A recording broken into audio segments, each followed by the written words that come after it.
Hello students, welcome to in my YouTube channel. I hope कि आप लोग अच्छे से होंगे। तो आज हम लोग इस वीडियो में क्लास 10th बायोलॉजी चैप्टर 6 जनन के इसके लघुत्तरीय प्रश्नों को सॉल्व करने वाले हैं। तो जो लोग भी हमारे इस यूट्यूब चैनल पे नए आए हैं वो लोग हमारे इस यूट्यूब चैनल को सब्सक्राइब कर देंगे। तो अब चलते हैं हम लोग क्वेश्चन की ओर। तो यहाँ पे पहला नंबर क्वेश्चन है जो कह रहा है कि अलैंगिक जनन की मुख्य विशेषताएं क्या है। तो आइए यहाँ पे इसका आंसर देखते हैं। इसका आंसर लिखेंगे कि अलैंगिक जनन की विशेषताएं निम्नलिखित है, यानी कि जो लिखा हुआ है उसे निम्नलिखित बोला जाता है। तो पहला विशेषता हो जाएगा कि इसमें जीवों का सिर्फ एक व्यष्टि भाग लेता है। और दूसरा हो जाएगा कि इसमें युग्मक अर्थात शुक्राणु और अंडाणु कोई भाग नहीं लेता है। तीसरा हो जाएगा कि इसमें निषेचन की ज़रूरत नहीं पड़ती है क्योंकि युग्मकों का संलग्न नहीं होता है। और चौथा विशेषता हो जाएगा कि इस प्रकार के जनन में समसूत्री या असमसूत्री कोशिका विभाजन नहीं होती है। आप लोग लिख लीजिएगा। अब चलते हैं दूसरे नंबर क्वेश्चन की ओर। दूसरा नंबर क्वेश्चन है कि द्विखंडन एवं बहुखंडन में क्या विभेद है, यानी कि अंतर बताना है। तो आइए यहाँ पे इसका आंसर देखते हैं। तो इसका आंसर इस प्रकार हो जाएगा, इधर द्विखंडन और इधर बहुखंडन का लिखा हुआ है। तो द्विखंडन में लिखेंगे कि द्विखंडन में एक व्यष्टि से खंडित होकर दो का निर्माण होता है, यानी कि जब वो टूटेगा तो दो का ही निर्माण करेगा। जबकि बहुखंडन में एक व्यष्टि से खंडित होकर दो से अधिक का निर्माण होता है, यानी कि दो से अधिक कितना भी बन सकता है। फिर दूसरा अंतर हो जाएगा कि द्विखंडन दो संतति जीवों की उत्पत्ति होती है। जब ये द्विखंडन होगा तो इसमें दो जीव की उत्पत्ति होगी, जबकि बहुखंडन में अनेकों जीवों की संतति उत्पन्न होती है, यानी कि अनेकों जीव बन सकते हैं। तीसरा अंतर हो जाएगा कि इसमें जीवों के आनुवांशिक गुण एक समान होते हैं, जबकि बहुखंडन में जीवों के आनुवांशिक गुण अलग अलग होते हैं। यही आप अंतर बताना था, जो कि आप लोग लिख लीजिएगा। अब चलते हैं तीसरे नंबर क्वेश्चन की ओर। तीसरा नंबर क्वेश्चन है कि कायिक प्रवर्धन को परिभाषित करें। तो आइए यहाँ पे इसका आंसर देखते हैं।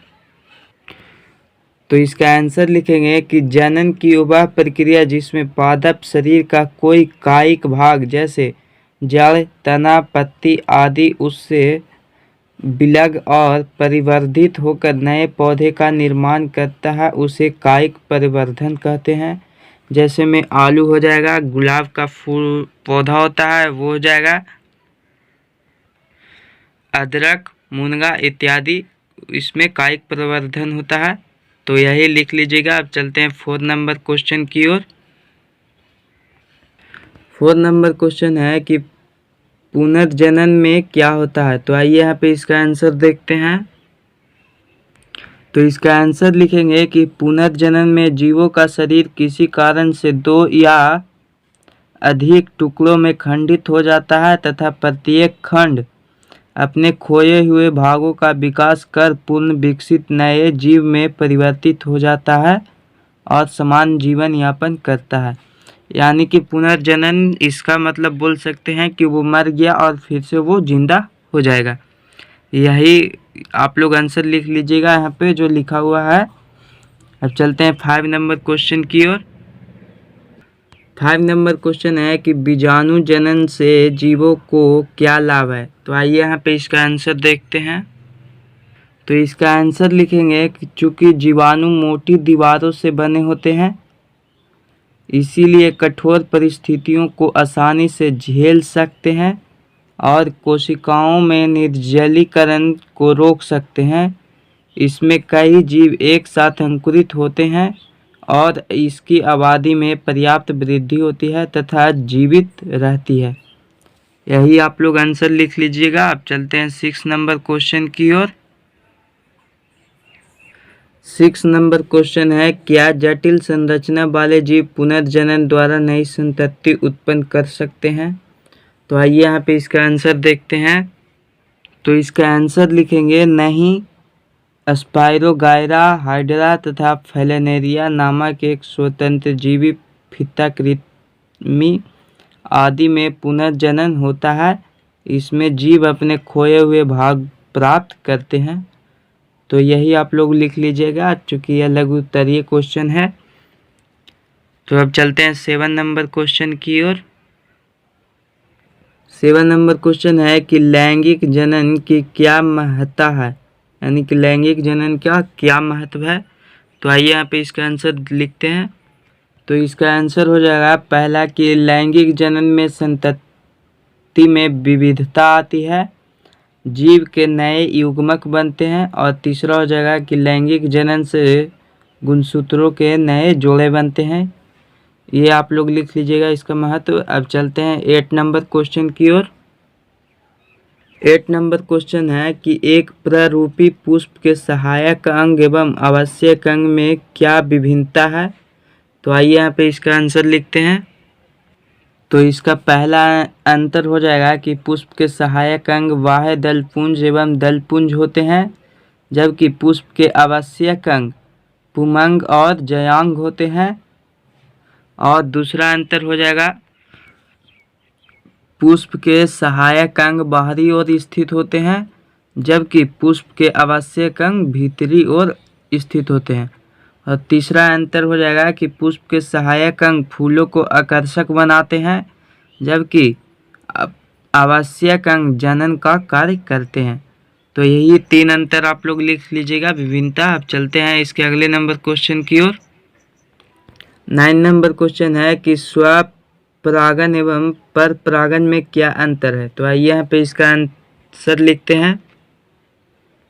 तो इसका आंसर हो जाएगा, देखिए इधर स्वपरागन है और इधर परपरागन है। तो इसमें पहला अंतर हो जाएगा कि इसमें एक पुष्प के पर परागकण उसी पुष्प के वर्तिकाग्र पर गिरते हैं, जबकि परपरागन में पुष्प के परागकण दूसरे पुष्प के वर्तिकाग्र पर गिरते हैं।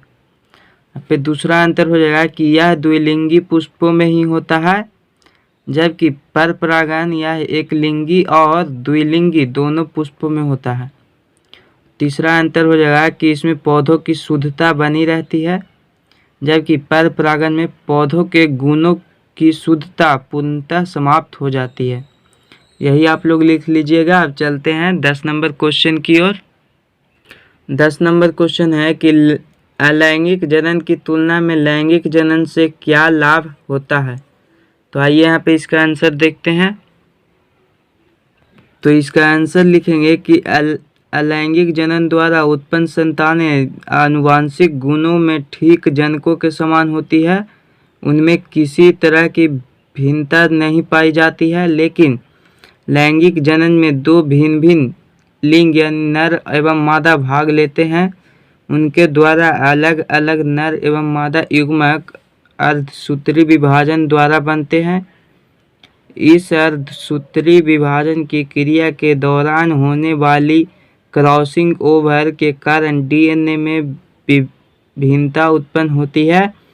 इस तरह लैंगिक जनन द्वारा 2 जीवों से प्राप्त डीएनए के निषेचन के बाद युग्मक में समाहिक होने से गुणसूत्रों के नए संयोजन पैदा होते हैं, जो जीवों में विविधता उत्पन्न करते हैं और यह जैव विकास को गति देते हैं। अतः अलैंगिक जनन की तुलना में लैंगिक जनन जीवों में विविधता एवं जैव विकास के लिए लाभप्रद जनन विधि है। यही आप लोग लिख लीजिएगा। अब चलते हैं 11 नंबर क्वेश्चन की ओर। 11 नंबर क्वेश्चन है कि बीज पत्र का क्या काम है। तो आइए यहाँ पे इसका आंसर देखते हैं। तो इसका आंसर लिखेंगे कि बीज पत्र बीजाणु का मोटा और कड़ा बाहरी आवरण होता है, जो बीजाणुओं को वातावरण में मौजूद परिस्थितियों के अनुसार उन्हें सुरक्षित रखता है, यानी सुरक्षा प्रदान करता है। यही आप लोग लिख लीजिएगा। अब चलते हैं 12 नंबर क्वेश्चन की ओर। 12 नंबर क्वेश्चन है कि पुरस्थ ग्रंथियों के कार्यों का वर्णन करें। तो आइए यहाँ पे इसका भी आंसर देखते हैं। तो इसका आंसर लिखेंगे कि पुरस्थ ग्रंथि मूत्राशय के आधार पर स्थित एक छोटी गोलाकार ग्रंथि है। यह दाएं और बाएं पिंड का बना होता है। दोनों पिंड एक दूसरे से बिल्कुल सटे हुए मध्य में जुड़े होते हैं। मूत्रमार्ग पुरस्थ ग्रंथि के बीचों बीच से होकर गुजरता है। यही आप लोग लिख लीजिएगा। चलते हैं 13 नंबर क्वेश्चन की ओर। 13 नंबर क्वेश्चन है कि फैलोपियन नलिका की संरचना का वर्णन करें। तो आइए यहाँ पे इसका आंसर देखते हैं। तो यहाँ पे इसका आंसर हो जाएगा कि फैलोपियन नलिका एक जोड़ी चौड़ी नलिकाएं हैं जो अंडाशय के ऊपरी भाग से शुरू होकर नीचे की ओर जाती है और अंत में गर्भाशय से जुड़ जाती है। फैलोपियन नलिका का शीर्ष भाग एक चौड़े कीप के समान होता है तथा इसकी दीवार मांसल तथा संकुचनशील होती है। यही आप लोग लिख लीजिएगा। अब चलते हैं 14 नंबर क्वेश्चन की ओर। 14 नंबर क्वेश्चन है कि निषेचित न हो सकने वाले एक परिपक्व अंडाणु का क्या होता है। तो आइए यहाँ पे इसका आंसर देखते हैं। तो इसका आंसर लिखेंगे कि एक परिपक्व अंडाणु यदि निषेचित न हो तो यह लगभग 1 दिन तक जीवित रहती है, क्योंकि अंडाशय प्रत्येक माह एक अंड का मोचन करता है।